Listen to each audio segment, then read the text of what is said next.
Umabot na sa 560 ang bilang ng mga nasasawi dahil sa COVID-19 sa Bataan as of August 11, 2021. Nitong linggong ito, 2 sa bilang na yan ay pawang mga sanggol pa lamang. August 9, Lunes, isang 11-month-old baby ang naiulat na nasawi dahil sa COVID-19. Sa sumunod na araw, isang munting anghel na naman ang pinadapa ng COVID-19. Miyerkules ng gabi iniulat ng Provincial Health Office ng Bataan na 4 na buwan lamang ang naturang sanggol mula sa bayan ng Hermosa.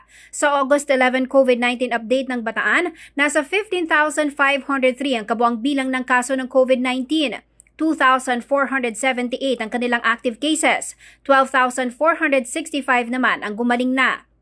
Sa pagpasok ng Delta variant sa lalawigan, isinailalim din sa Enhanced Community Quarantine o ECQ ang Bataan nitong 8 ng Agosto na tatagal hanggang August 22. Sa kabila nito, tuloy-tuloy pa rin ang pagpapabakuna sa mga Bataenyo. As of August 12, 2021, nasa 119,141 ang kabuang bilang ng mga Bataenyong fully vaccinated na kontra COVID-19, kasama ang 43,404 na nabakunahan ng single-dose brand na Janssen. Samantala, mayroong 139,197 na iba pa ang tumanggap ng kanilang first dose mula sa 23 vaccination sites na matatagpuan sa lungsod ng Balanga at 11 munisipalidad sa probinsya. Batay sa 2021 population projection ng Department of Health, higit 849,000 ang bilang ng mga residente sa Bataan.